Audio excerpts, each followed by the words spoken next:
pero las literaturas, y más las modernas, realmente solamente se refieren a dos tipos de síndrome hepatorrenal, como es el síndrome hepatorrenal tipo 1 y síndrome hepatorrenal tipo 2, de los cuales tenemos más data y se han descrito en su mayoría en todos los textos. Sin embargo, el síndrome renal tipo 3 y tipo 4 no hay mucha data de lo mismo y son un tanto controversial con respecto a los demás. Y estaremos hablando más adelante de los mismos. Entonces, con respecto a lo que es el síndrome hepatorenal tipo 1, tenemos que en los pacientes tienen lo que es un rápido deterioro de la función renal, con un doble aumento de lo que es la creatinina sérica. Por lo regular, una reducción de lo que es el 50% del aclaramiento o menor de 20 ml en minuto aproximadamente las 2 semanas. Suele ser oligúrico y por lo regular hay ciertos factores desencadenantes de la misma, como por ejemplo la peritonitis bacteriana espontánea, que suele ser una de las causas principales de descompensación en los pacientes con síndrome hepatorrenal. Que lo cual puede llevar a una sepsis y con eso entonces precipitar el desarrollo también de lo que es el síndrome hepatorenal. De todos los síndromes hepatorenales realmente es el que tiene peor pronóstico de todos. Por lo regular se asocia a un periodo de 2 semanas luego del diagnóstico, que los pacientes, si no reciben tratamiento, por lo regular suelen fallecer. En cuanto al síndrome hepatorenal tipo 2, el deterioro de la función renal suele ser más lento, la elevación de la creatinina también suele ser más lenta y varía realmente de semanas a meses. Lo que más caracteriza a los pacientes con síndrome hepatorenal tipo 2 es que tienen una citis que por lo regular es refractaria a diuréticos. También tiene muy mal pronóstico.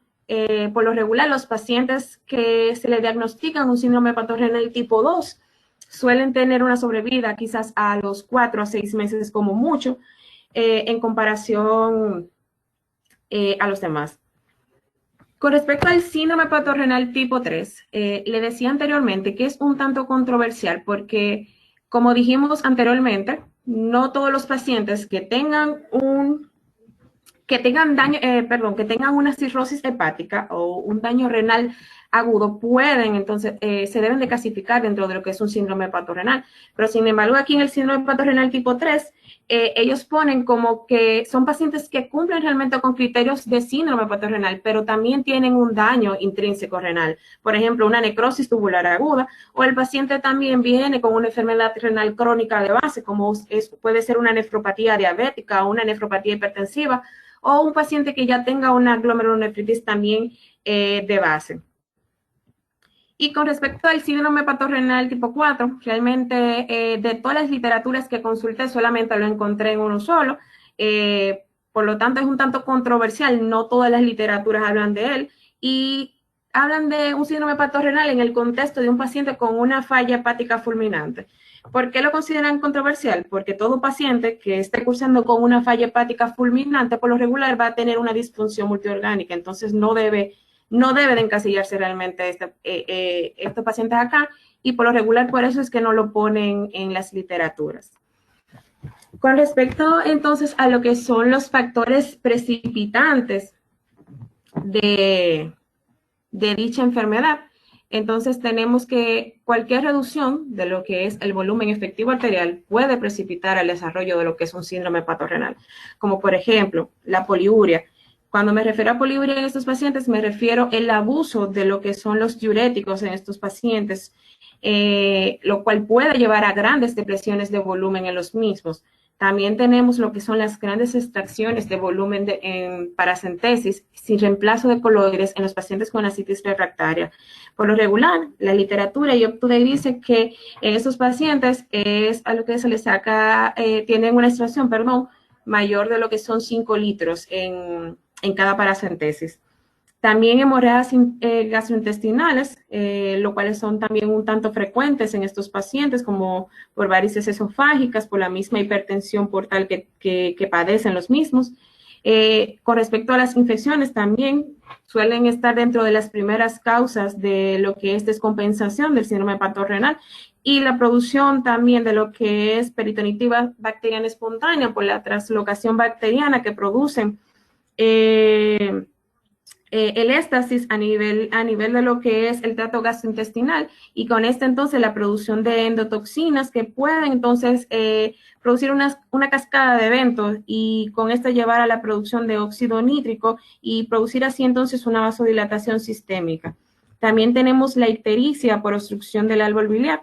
También tener en cuenta que el jugo biliar también es causa de vasodilatación en los pacientes, y debe de considerarse también como un factor precipitante de la enfermedad en los mismos.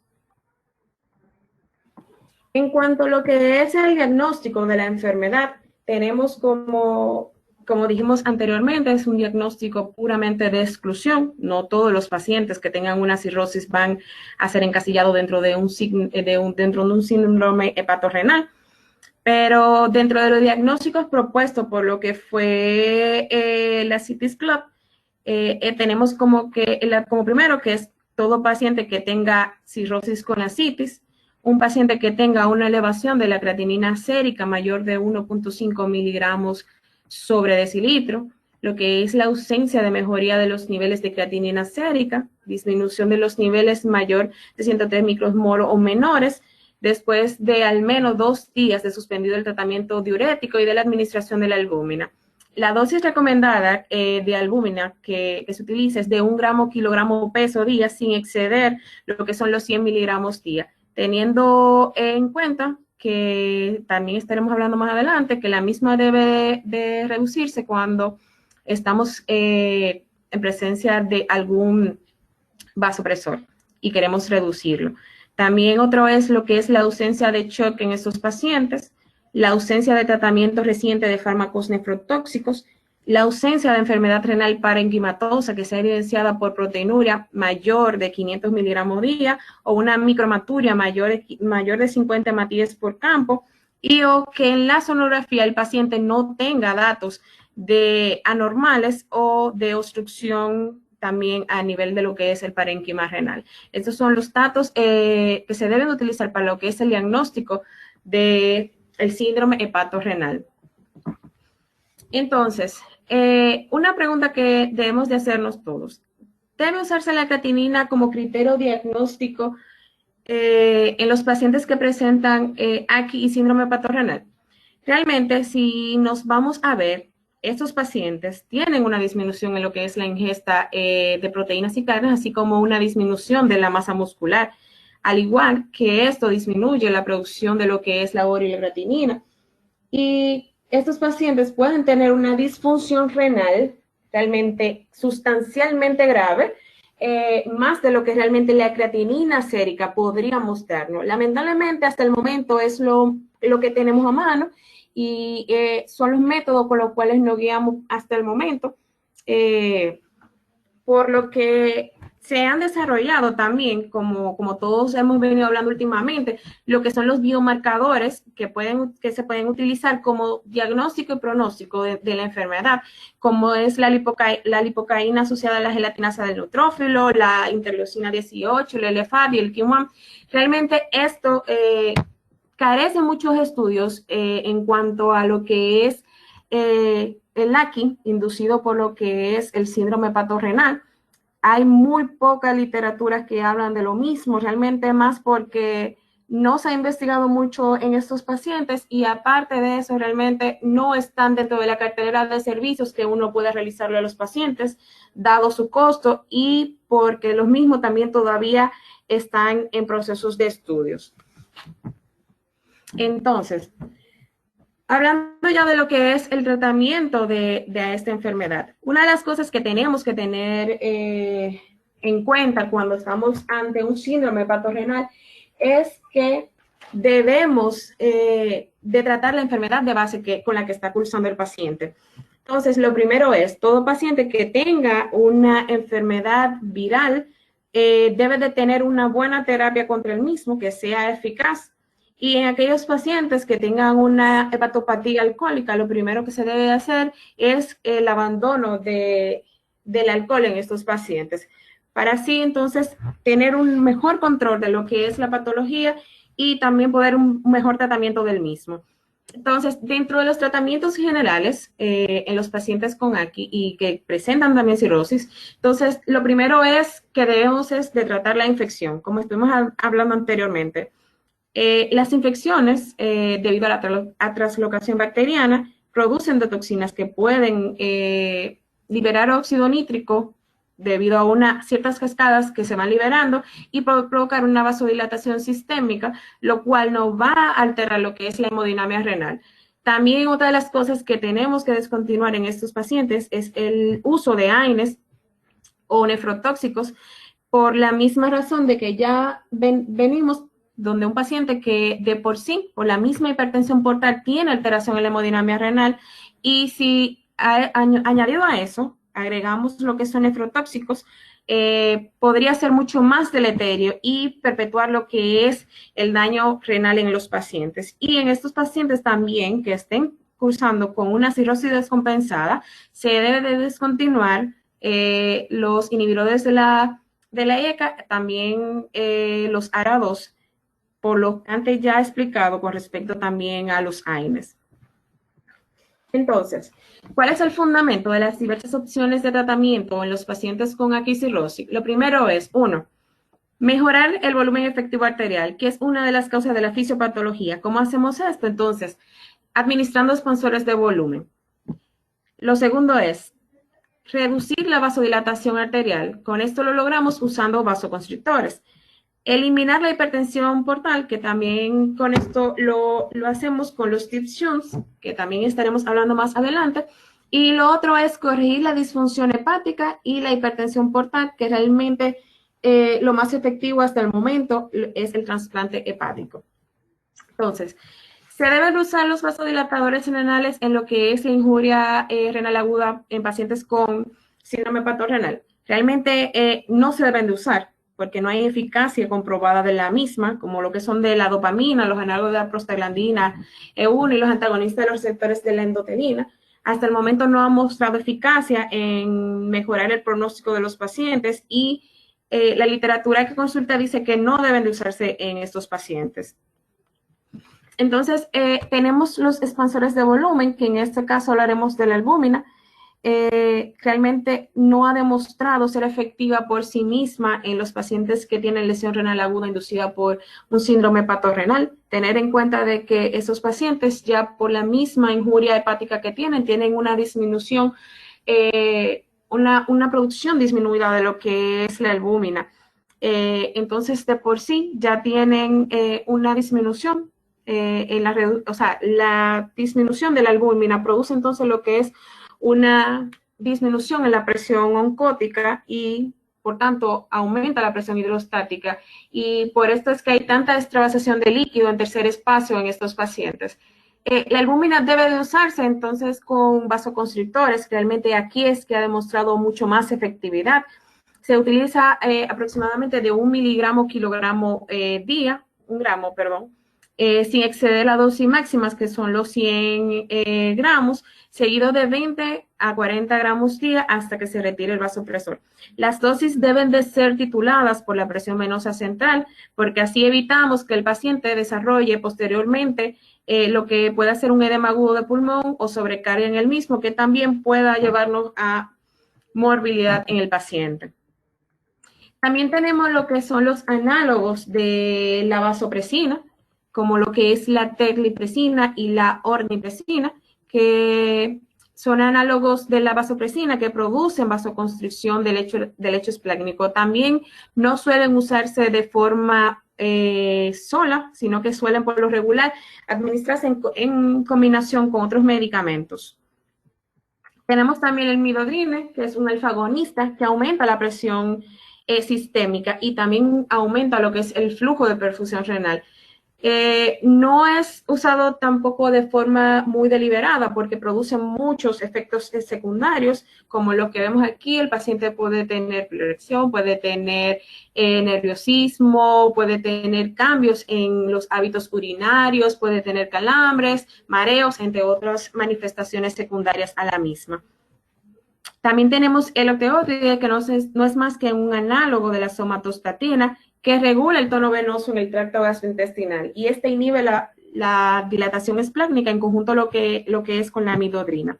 Entonces, por lo regular, como le dije anteriormente, estos medicamentos no suelen utilizarse única, sino que se utilizan en conjunto con otros medicamentos, como por ejemplo, se suele usar el midodrine, el octreotide de la albúmina, en pacientes que están en la unidad de cuidados intensivos, entonces se suele usar la norepinefrina junto con la albúmina, y ya en los pacientes que no estén en unidad de cuidados intensivos, se puede usar entonces lo que es la midodrina y el octreotide. Por lo regular, la terlipresina se utiliza a razón de lo que es 1 miligramo cada 4 horas endovenoso. Si al tercer día del tratamiento no existe un descenso de la creatinina sérica mayor de 25% al valor basal, la dosis se puede aumentar a razón de 2 miligramos cada 4 horas. Se considera una respuesta al tratamiento si el paciente al cual se le está administrando se reduce la creatinina hasta valores inferiores de 1.5 miligramos sobre decilitro. Y la duración media del tratamiento hasta conseguir una respuesta es aproximadamente de 7 días. También tenemos entonces lo que es la midodrine y el octreotide, que también se utiliza a razón de 7.5 miligramos cada 8 horas vía oral y se puede aumentar hasta 12.5 miligramos cada 8 horas. El octreotide se utiliza 100 microgramos cada 8 horas subcutáneo y se puede aumentar hasta lo que son 200 microgramos cada 8 horas. La norepinefrina, que ya se utiliza en pacientes que tengamos en la unidad de cuidados intensivos, se debe utilizar a razón de 0.5 a 3 miligramos hora en infusión continua endovenosa, con el objetivo de aumentar la presión arterial, y el tratamiento se mantiene hasta que la creatinina desciende a valores inferiores a 1.5 miligramos sobre decilitro. Y con respecto a lo que es la albúmina, tenemos que la administración de la misma se debe de asociar con un vasoconstrictor y se utiliza a razón de 1 miligramo kilogramo de 1 gramo kilogramo de peso al inicio, seguido de 20 a 40 gramos día cuando estamos disminuyendo la dosis de los vasopresores. Entonces, una de las novedades que se están utilizando actualmente es la diálisis extracorpórea con albúmina, donde esta remueve las sustancias unidas albúminas, como son las citoquinas y la bilis, reduce los niveles de creatinina sin alterar lo que es la función renal glomerular. Y también lo único malo es que no hay suficiente data sobre esto y deben de usarse dializadores de alto flujo o dializadores específicos como es el MarsFlux, que ese es el momento en que se está utilizando, y la albúmina vendría siendo entonces el dializado en esto. Realmente hay muy poca data sobre la misma, todavía sigue en experimento el mismo, y ya más adelante veremos si realmente es un tanto efectivo la utilización de este método. En cuanto a la terapia de reemplazo renal en los pacientes, realmente se le puede dar tanto hemodiálisis como hemofiltración venovenosa continua. En estos pacientes realmente se ha visto que el mismo mejora el pronóstico del paciente mientras esperan lo que es un trasplante hepático, pero lo que tenemos que tener en cuenta es cuándo llevar a un paciente a terapia de reemplazo renal. Cuando tenemos un paciente con una acidosis metabólica severa que no responde al tratamiento médico, al igual que una hipercalemia que no responde al tratamiento médico, y aquellos pacientes que tienen sobrecarga hídrica que tampoco responden a los diuréticos. Estas son las principales causas de llevar a un paciente a lo que es terapia de reemplazo renal. Y en dado caso, si el paciente también está esperando un trasplante hepático, también se puede llevar el mismo terapia renal porque se ha visto que mejora la sobrevida en estos pacientes mientras esperan. En cuanto a la derivación portosistémica intrahepática transyugular, entonces esta se utiliza en pacientes que tienen ascitis refractaria. Hay que tener en cuenta ciertos acápites que los pacientes deben de ser candidatos para la colocación del mismo, como lo que es una bilirrubina sérica menor de 5 miligramos sobre decilitro, un INR menor de 2, un puntaje de Child-Pugh menor de 12, y se excluyen todos aquellos pacientes con trombosis venosa portal e infección activa dentro de las 2 semanas previas al procedimiento. Destacar que aunque se realice el procedimiento, hay ciertas complicaciones que se asocian al mismo, como lo que es, los pacientes pueden tener un aumento en la tasa de encefalopatía hepática, pueden tener un empeoramiento en lo que es la función hepática, con un marcado aumento de la bilirrubina sérica. También pueden tener complicaciones propias de la cirugía, como lo que son hemorragias. También hay riesgo de daño renal asociado con el contraste endovenoso, que a menudo es necesario, e incluso si se usa dióxido de carbono como principal agente de contraste. También tenemos otros métodos que se utilizan, como es la depuración peritoneo-venosa. Realmente entre las indicaciones tenemos pacientes que tengan ascitis refractaria, formas inusuales de ascitis, como es la ascitis quilosa, pacientes post-trasplante de hígado con ascitis refractaria y pacientes con cirrosis y ascitis resistente a diuréticos que no son candidatos para trasplante o para TIPS y que son demasiados obesos o tienen demasiadas cicatrices quirúrgicas abdominales para permitir una paracentesis segura y exitosa. Realmente esto es algo que ya no se está utilizando tanto, se deja como última opción de tratamiento, ya que los pacientes, lo que se veía era que los pacientes que se le colocaba lo que era la derivación, que va desde el peritoneo hasta la vena yugular interna, los pacientes estaban desarrollando entonces coagulopatía intravascular diseminada debido a la infección sistémica y por la peritonitis espontánea que los mismos desarrollaban. Entonces ya realmente es un método que se utiliza como última opción. Y en definitiva, el trasplante hepático sigue siendo hasta el momento el tratamiento más efectivo para lo que es el síndrome hepatorrenal. Y la ventaja que tenemos en comparación a otras enfermedades es que en este caso no se necesita hacer un trasplante renal junto con un hepático, porque los pacientes automáticamente se les realiza el trasplante hepático, mejora lo que es la función renal. En cuanto al pronóstico de la enfermedad, realmente aquí con el síndrome hepatorrenal está asociado a muy mal pronóstico, como estuvimos hablando anteriormente. El síndrome hepatorrenal tipo 1 se asocia con lo que es una mortalidad a lo que son las 2 semanas. Y sin embargo, el síndrome hepatorrenal tipo 2 se asocia a lo que es muerte a los 4 o 6 meses luego de que se diagnostica el mismo. También tenemos el MEL, que no es más que el Model for End-Stage Liver Disease, que es una escala pronóstica que se utiliza en estos pacientes para saber la mortalidad a los 3 meses, que se basa en lo que es la creatinina, la bilirrubina y el INR. Realmente es más una escala pronóstica.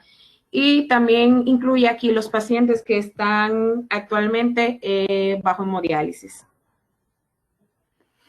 En cuanto a la prevención de la misma, hasta el momento lo que se ha visto es, por ejemplo, con la albúmina intravenosa. Aquí hay un estudio publicado por PubMed en el 2013 que habla sobre la infusión de albúmina mejora los resultados de los pacientes con peritonitis bacteriana espontánea. Realmente sí, se ha visto que mejora la sobrevida de los pacientes que presentan la misma en comparación a otros medicamentos, pero aún todavía realmente se ha visto que mejora la sobrevida a corto y mediano plazo, pero a largo plazo no se ha visto mucha diferencia. Con respecto a la norfloxacina, se habla de la norfloxacina aproximadamente de 400 miligramos día. Se ha visto también que los mismos de forma profiláctica disminuyen la peritonitis bacteriana espontánea en los pacientes, pero sin embargo solamente a corto plazo. A largo y mediano plazo no ha demostrado ninguna mejoría. Y con respecto a la pentoxifilina en estos pacientes, se asocia más en los pacientes que tengan una enfermedad hepática secundaria a alcohol. Se ha visto que los pacientes pueden mostrar mejoría en comparación a los placebos por la disminución del factor de necrosis tumoral alfa y todos los efectos hemodinámicos que tiene la pentoxifilina, pero sin embargo, hasta el momento, más que a corto plazo, no se ha visto mejoría del mismo. Y nada, hasta aquí he llegado esta disertación. Sus preguntas y comentarios son bienvenidos.